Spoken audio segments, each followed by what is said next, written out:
Hello everyone. Welcome to another episode of Hope Infinite, a discussion series presented by GoodLives. I'm Lawrence Lavdeep, your host for today, the co-founder of GoodLives, which is trying to make mental health therapy accessible and affordable, and trying to create happier work lives. Today we have with us Mr. Alan Noronha. He's currently heading talent acquisition at Atos Syntel in KPO India and Philippines. He's experienced senior human resource professional with a demonstrated history of working in the field of information technology and service industry. He's skilled in HR consulting, personal management, talent management, business development, and employee engagement. Hello, sir. Welcome today. How are you?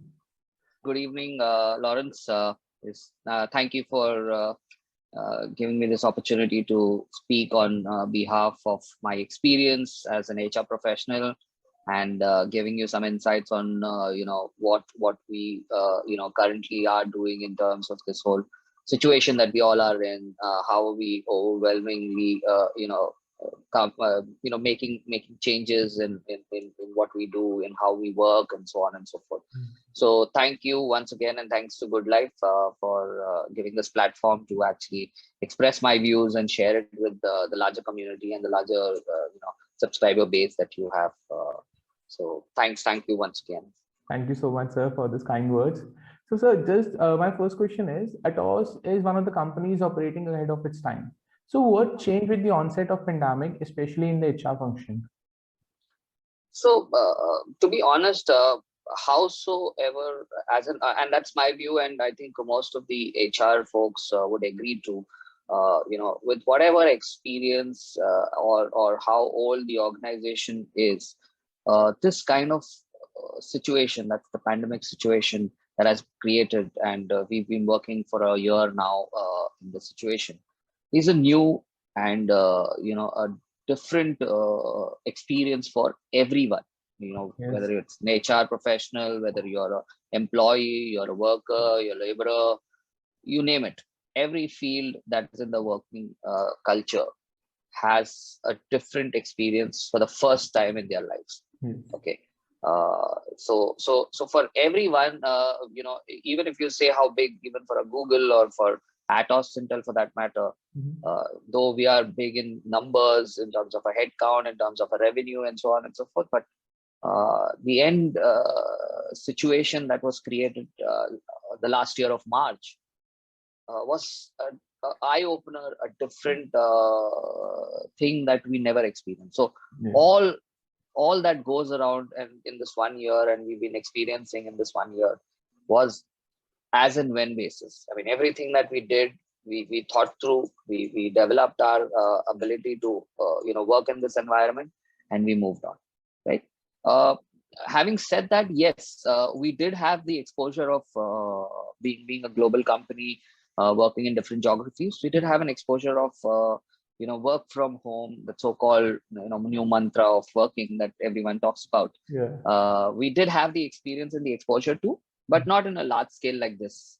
Okay, we did it in many of our geographies, so which would help us retain talent, at the same time get the organization to the next level as per the client's requirements, and so on and so forth. So we did do that, but never did it get exposed to the culture that we live in India, where working is a religion, and you have to start getting up in the morning, coming to work, beating the traffic, then moving on to your work. By the end of the day, again you're back to square one, start again from work to home, in the same traffic, in the same commuting style that you do. So it's been a chaotic and hectic life. We all have lived through that, but this work from home is something different for us in India here. There might be in pockets where people were adjusting to this and were preparing for this, but for the masses, I think this is a new way of the future, the way of working that we would now so far go. So that's what I feel as an organization. Howsoever an organization would be big in terms of the revenue and all, but everything is new for everyone as we speak. Pandemic has changed quite a lot of things in the way the organization used to work. So completely agreeing on your points. Absolutely. So in an organization like yours that is heavily tech oriented, not all employees have the liberty to be creative. So how do you engage employees regularly? I think that's a wrong statement to put. I would say, being a tech company, I mean, creativity is at its peak. Okay. So we as an organization always believed in technology, always believed in creativity. I am a big advocate of technology and Okay. creativity. So creativity comes in different aspects. In some organization, creativity would be art. In media there would be a different way of creativity. In technology it's a different creativity. All these technology gamets, and thanks to the technology and the creativity of tech companies and technology, That we we were able today to been survive. able to Yeah. survive this whole work from home environment, because everything's remote out here. You name it, right now when we are speaking, we are using a virtual environment to speak, right? I mean, that's technology for you. That's the creativity. Thanks to certain companies that existed with this infrastructure before the pandemic hit us, Yeah. so that we could quickly move into this culture, right? So I would say that technology has always been a biggest advocate of creativity. I mean, you name it, every social media network today you live in, and you work, experience it on a day-to-day basis. That's technology, that's creativity, right? I mean, probably the thought process might be legacy, where connecting with people, speaking to each other, and so on and so forth. That will be the legacy thought process. But bringing that in the virtual environment, making it a more user friendly, making it something very interactive, bringing all those extra filters, backgrounds, like how I put something behind my back, where Yeah. it seems I'm in sitting out of San Francisco, and but I'm still virtually in very much India. in India. Yeah. So those are the kind of things that technology, the creativity, the thought process that goes in, has always been a part of tech. And tech companies are being the pioneers in doing these things.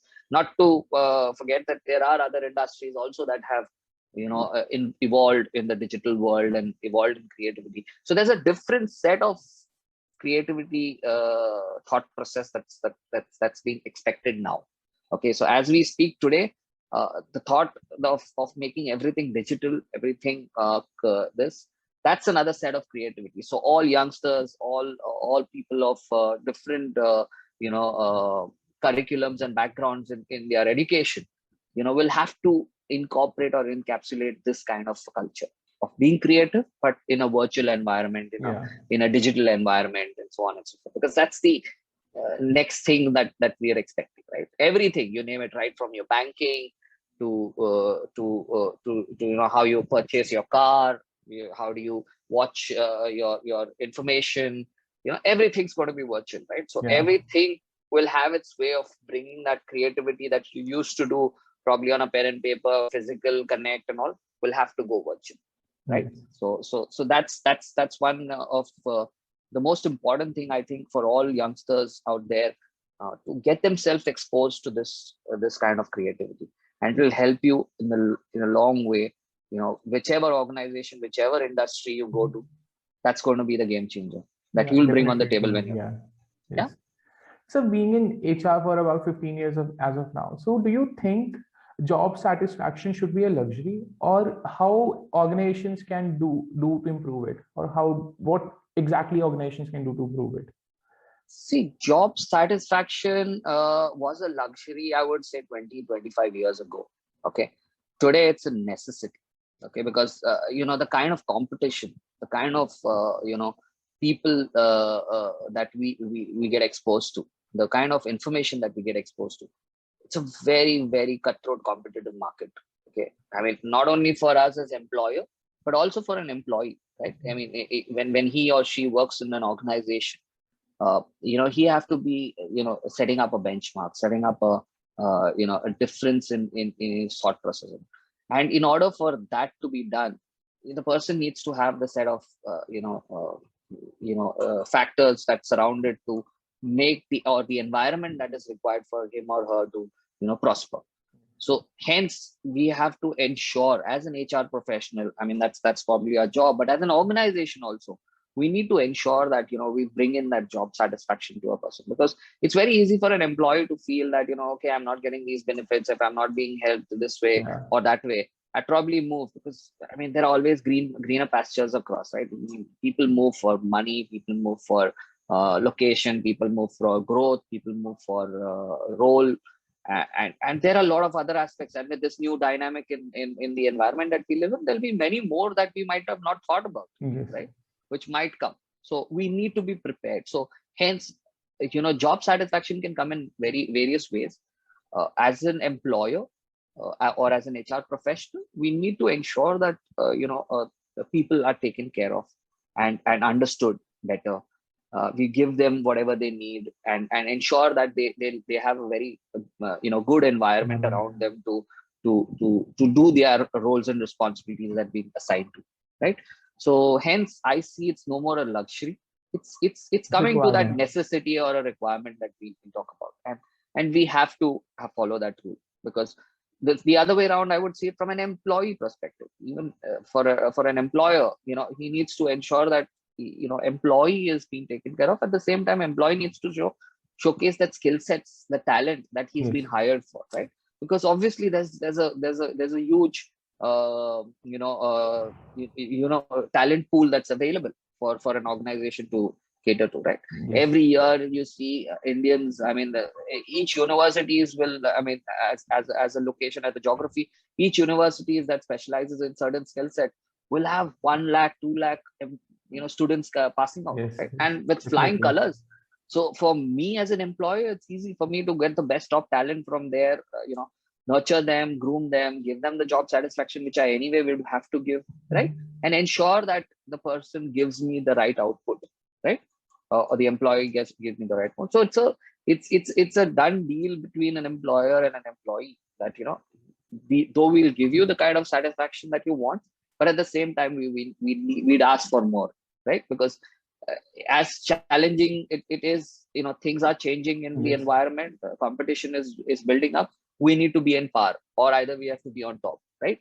So in order to do that, you need to have the hand holding kind of expertise between an employer. So job satisfaction has always been there, but yes, it will go to the next level, is what I feel.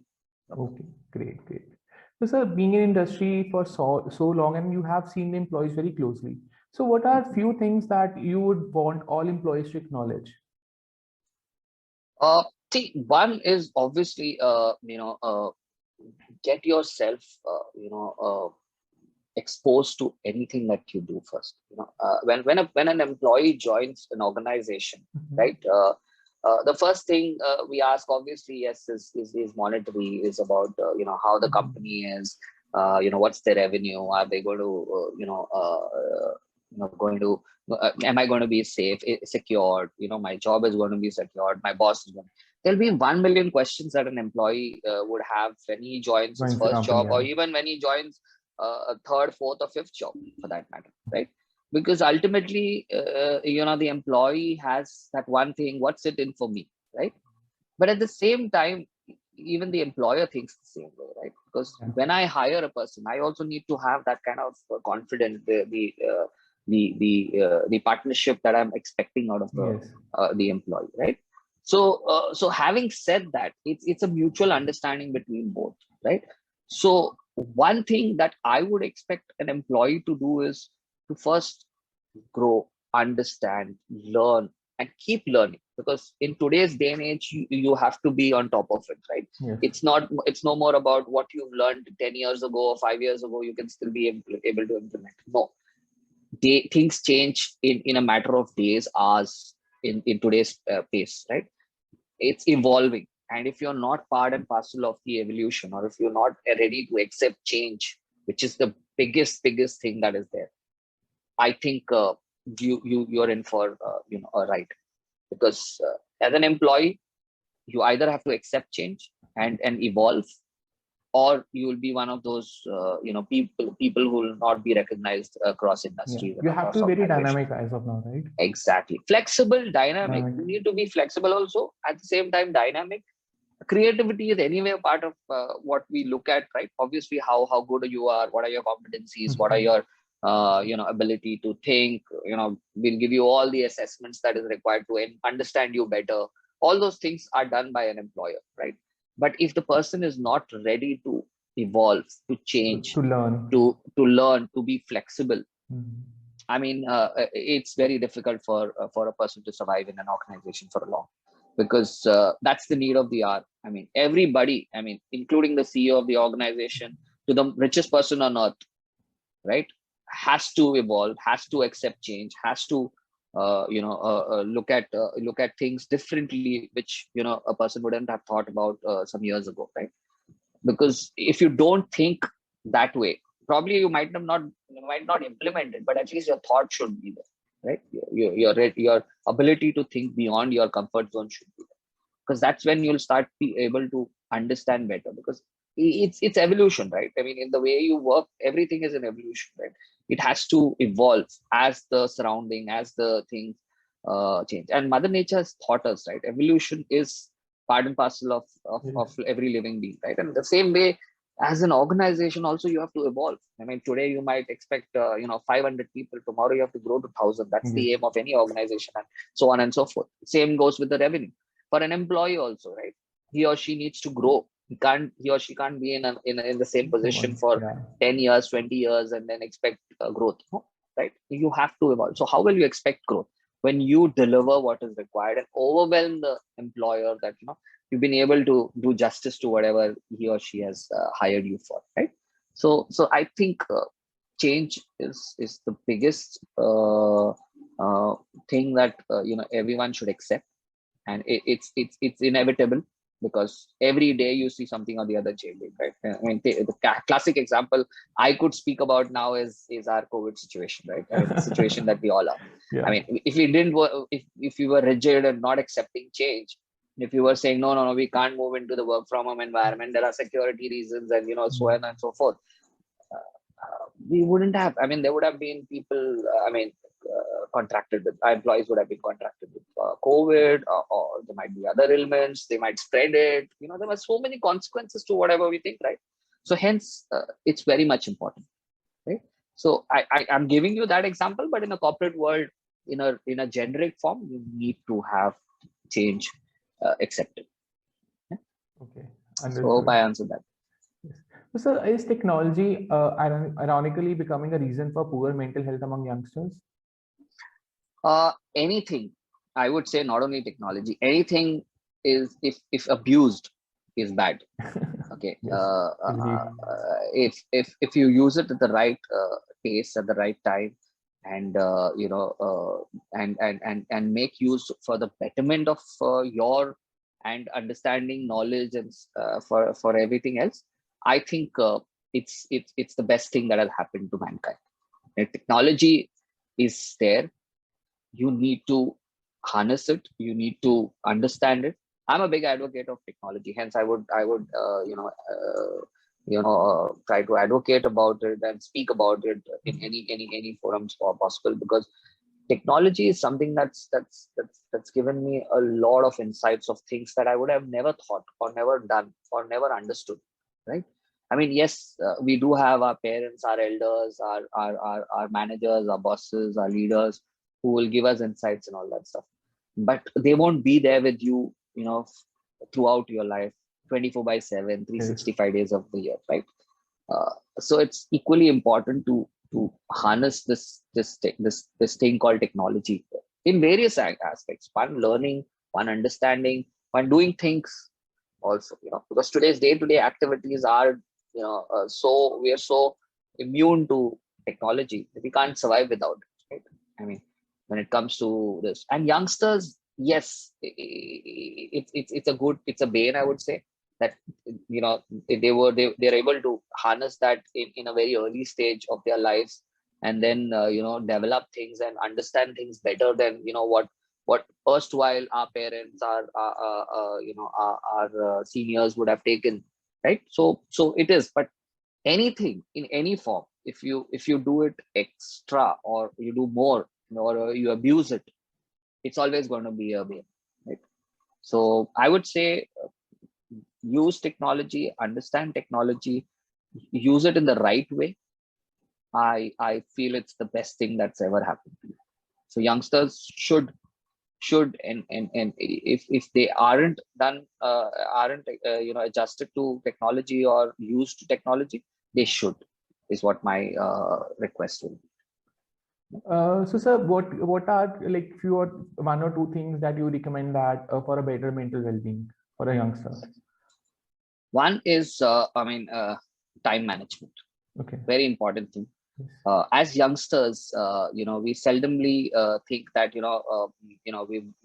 they say, right, it's warm, hot blood, and very active kind of person, right? That's how we associate youngsters to, right? When you do that, your body has to be respected also, right? Because you can do multiple things, and I understand, in this cutthroat competitive world, you have to survive, which I just said in my first question, the Yes. second question that you asked. You have to be competitive in your day-to-day activities, but having said that, there's a certain limit to what your body can deliver, right? And as youngsters, we tend to go beyond that or exert more, right? Because there's a lot of things. It's not only work, it's our social life, it's our a balance that we need to Yes. create, and so on and so forth, right? And then the extracurricular activities that we have would be sports, would be other things, right? So as youngsters, we like to indulge ourselves in everything, and at the same time work also, right? And then there's a socializing and all that stuff. So given all those aspects in a 24 hours, right, it becomes very difficult for a body to take it, Yes. right? So hence, very much important is one, time management. Second, ensure that you give time to your body, give peace. I would say yes, meditate. There are so many of these activities. Again, technology is brought in. You can do it in the palm of your hand. You have Yeah. wristwatches which reminds you of doing that. You have phones which reminds you of doing that, so on and so forth. Like, while you had to be reminded to go to a gym, or forced to go to a gym or exercise, or so on and so forth. Here you have everything that reminds Yeah. you, tells you what you need to do. So technology is there, but it needs to be limited, and at the same time you need to ensure that you give time to yourself. Okay, when I say to yourself, is to your body, to your mind, because it's an engine, right? And it needs its brake, and the moment you stop giving it a break, somewhere down the line it gets worn out. Somewhere down the line it will stop functioning the way it needs to function. You need to relax, So right? yes, it's not about relax, but yes, it needs to be doing everything, but at the same time giving that break time, where you say. So that's why time management is very important, Important. because we I see a lot of youngsters in today's time, and when a task is being given to them, it's like it's like the holy grail, right? They want to go into being the best employee of the month or something, and in pursuit of doing that, they forget about their lifestyle, their well-being, and so on and so forth. So it's very much important that well-being is should play an important role in youngsters. It is, we do inculcate that, but sometimes when we go deep into the corporate world, deep into our work culture, we tend to forget. Yes. And that includes me also, and my leaders, and so on and so forth, because we always talk about it, but never implement that in a regular life. We Yes. do it once in a while when it strikes me, oh, okay, today I'm feeling low, so I might as well take a break. But it shouldn't be. It should be the other way around. If you take that in parts, you would never want to come to that stage, right?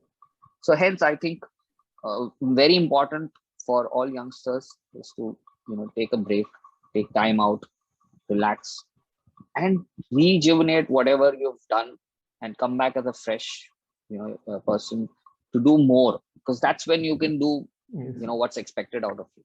And that's what I've seen in most of the youngsters, because they get involved in so many things. It's kind of difficult for them to give that attention to the particular thing that they have to get into, right? So there's all over the place. And if you've seen, I mean, then there's a lot of, then there's depression, there's stress, there's anxiety, there's so much of these issues that come in. So hence it's very important to be more inclined towards time management and well-being.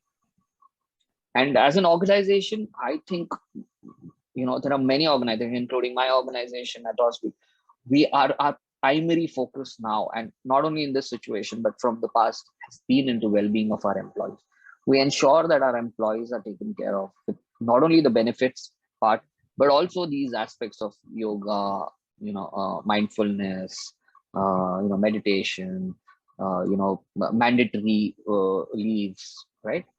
So all those things are given to employees. We have the LTA. So all these benefits are given to an employee so that he takes those breaks that are very much required, right?